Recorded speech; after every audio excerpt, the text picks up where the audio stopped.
అమ్మా, ఈ summer holidays కి ఏదైనా ట్రిప్ కి వెళ్దామా? సరేలే, ఎక్కడికి వెళ్దాం? అరకు వెళ్దాం. అరకెందుకే, తిరుపతి వెళ్దాం. అరకులో అయితే కొండలుంటాయి, చల్లగా కూడా ఉంటుంది. తిరుపతిలో కూడా 7 కొండలుంటాయి. ఆ కొండల మధ్యన కూడా చల్లగా ఉంటది. అలాగే వెంకన్న బాబు దర్శనం కూడా అవుతది. అమ్మా, కేరళ వెళ్దామా? బోల్డ్ చెరువులు ఉంటాయి, బోట్ షికార్ కూడా చేయొచ్చు.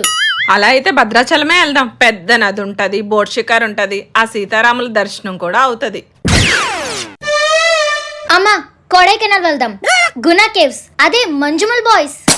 అక్కడికి ఎందుకే, అది చాలా డేంజరస్ ప్లేస్. ఎప్పుడు గుడ్లకే కాదమ్మా, అప్పుడప్పుడు ఇలాంటి ప్లేసెస్ కి కూడా వెళ్ళాలి. అక్కడికి వెళ్తే గుళ్ళకి కాదు, డైరెక్ట్ గా దేవుడి దగ్గరికే వెళ్ళిపోవచ్చు. లైఫ్ లో అడ్వెంచర్స్ చెయ్యాలమ్మా. రేపు పొద్దున్న మొగడింటికి వెళ్ళాక చేద్దులే అడ్వెంచర్స్. అమ్మను మించి దైవం ఉన్నదా?